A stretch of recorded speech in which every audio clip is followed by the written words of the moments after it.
Welcome back, students. In this video we will discuss the remaining object-oriented programming concepts like so far we have seen what is class, what is object, what is encapsulation and what is data abstraction.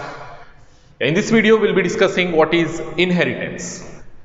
Yes, inheritance is nothing but gaining the properties from one entity to the other entity.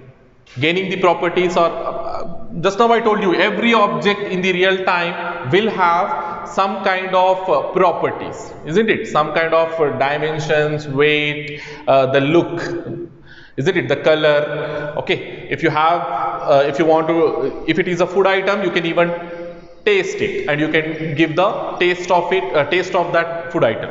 So objects in real time, they have the properties. They have the that properties.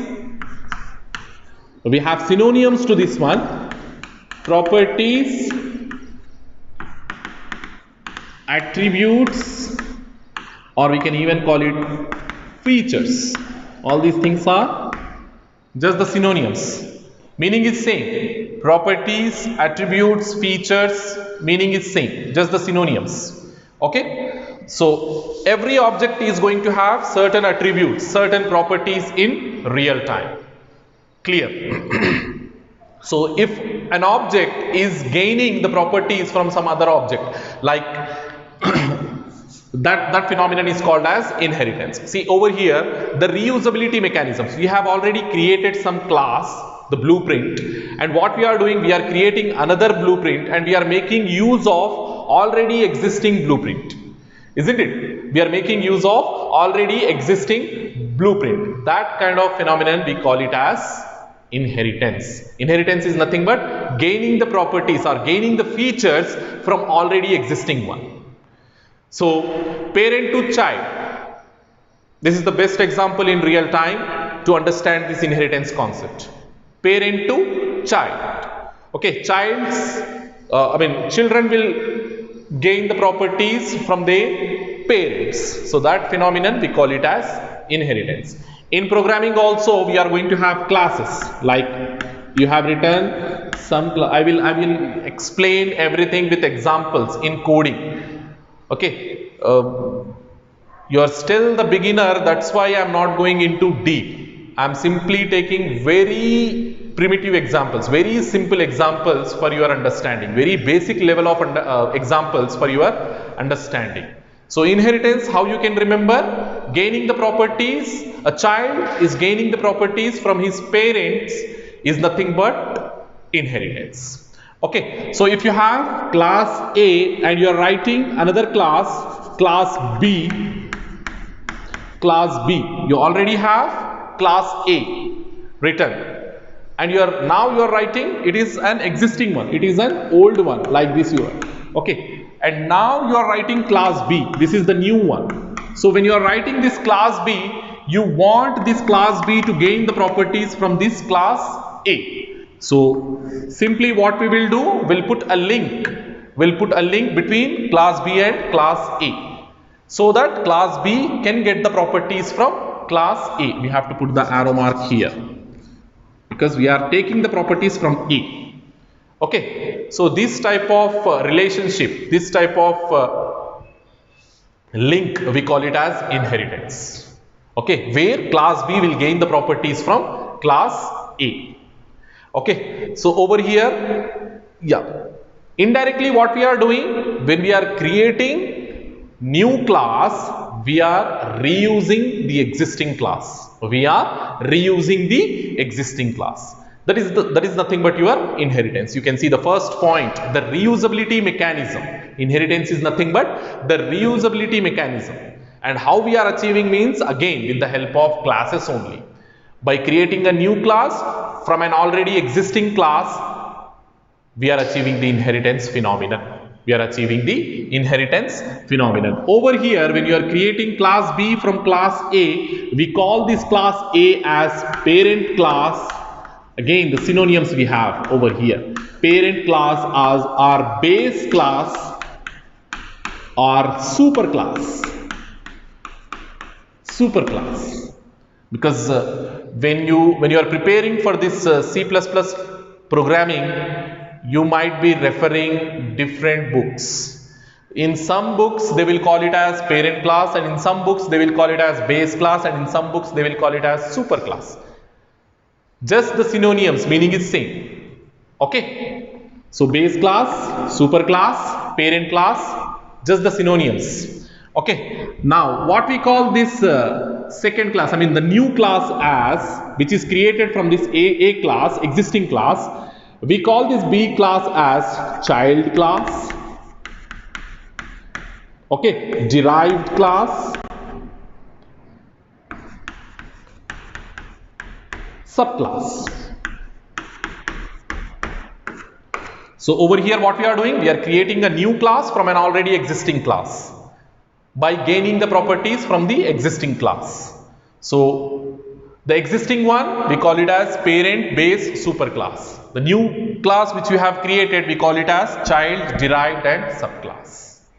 Okay, so in detail we will discuss again how we can write the programming for these inheritance, everything in detail. Once again we will discuss. This is just the introduction.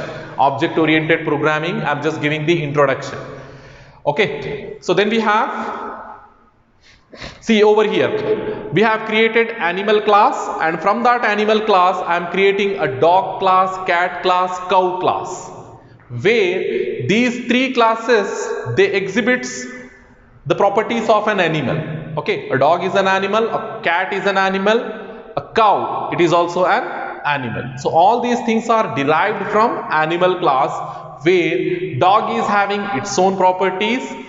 It will have animal properties as well as its own properties. Like cat, it is also going to have animal properties as well as its own properties. And cow class, again same thing. The cow is an animal, again it will have its own properties. So in that way, from super class to subclass, from parent class to child class, from base class to derived class, we are achieving the inheritance. Next is the polymorphism. Polymorphism means simply many forms. Okay, a single entity will behave differently at different scenarios. Okay, polymorphism.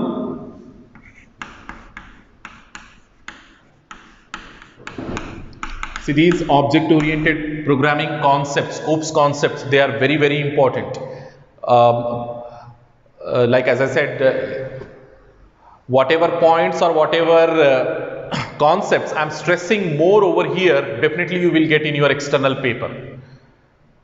Because I have seen like almost in all the university papers, they are asking this object oriented programming concepts. Either directly or indirectly, they are asking these object oriented programming concepts. So if you prepare this object oriented programming, definitely it is going to help you a lot. Not only if they are not asking in this semester, means definitely they will ask in upcoming semester, that is in 4th semester. There also we are going to have Java programming. Again we have to discuss all these things over there also. So do well in this object oriented programming concepts. Polymorphism means many forms. Many forms. Okay, many forms are simply we can say behaving differently at different situations. Behaving differently at different situations. So for this to understand, let us consider the example of a man. A man at his office is going to behave like an employee, isn't it? He is going to behave like an employee. But when he goes to his house, okay, he is going to behave like a husband, like a father, isn't it? And if he goes to his hometown, okay, with his parents, he is going to behave like a son. Isn't it? So a single man is behaving differently at different locations.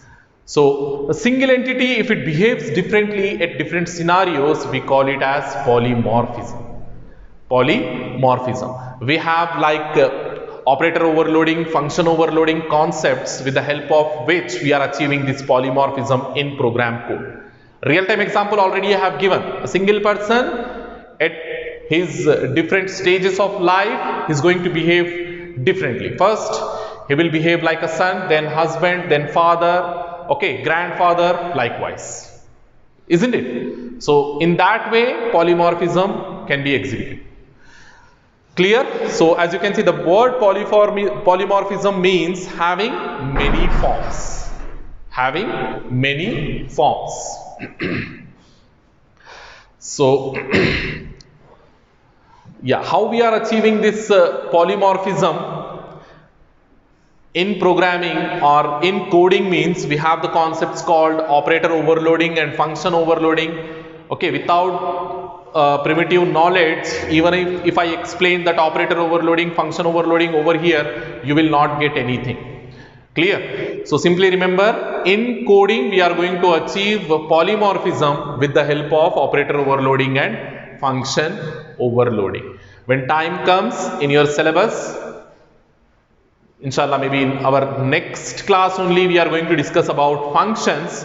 Over there, I will, if possible, I will explain what is function overloading, and in upcoming classes we will see what is operator overloading. All these concepts quickly we have to wind up, because as soon as possible we have to enter into data structures. Okay, so polymorphism explained. Yes, dynamic binding, it is simply whatever functions, user defined functions or predefined functions you are writing, if the attachment, if the function, yeah, for every function we are going to have function call, isn't it? We'll have function call and function body. This thing we have seen in your first sem itself. I told you every function is going to have a function call as well as function body. Okay, this attachment, function call to the function body, if it is happening at the time of execution of your program, okay, the attachment is happening at the time of runtime of your program, we call that as dynamic binding. Okay, the code to the function will be decided at the time of runtime. The code to the function will be decided at the time of runtime. We call that concept as dynamic binding. Generally, what will happen? The code to the function call will be decided in regular cases. In regular cases, the code to the function will be decided at the time of compilation, not at the time of run. Isn't it? In your first year, we have seen, in your first sem, we have seen program development steps. Over there, we discussed all function calls will be associated with their function bodies at the time of compilation. That is in general. If we use the concept called virtual function, this virtual function concept is not there in C. It is there in C++. So if we use virtual functions, these virtual functions will make your function body to be attached with function call at the time of execution of your program, at the time of running the program. So these kind of attachment, these kind of joining, we call it as dynamic binding. We call it as dynamic binding. And how we are achieving this dynamic binding means with the help of virtual functions. That also we will see. The last concept in object-oriented programming is message passing. Okay, every object, whenever you are creating an object, they are completely unbounded to each other. One object you are creating, second object you are creating, there is no relation between those objects. They are completely unbounded. They are completely going to have different scopes in your programming. How these two objects are going to interact with each other means with the help of this message passing concept. So one object will pass a message to some other object, and other object will give the reply accordingly. Okay, in detail all these things we will see with the help of coding in our upcoming classes. All object oriented programming concepts in detail once again we will discuss, and we will implement as well. One by one we will implement, and we will see how they can be framed and how they can be executed and how they can be understood, hopefully. Thank you.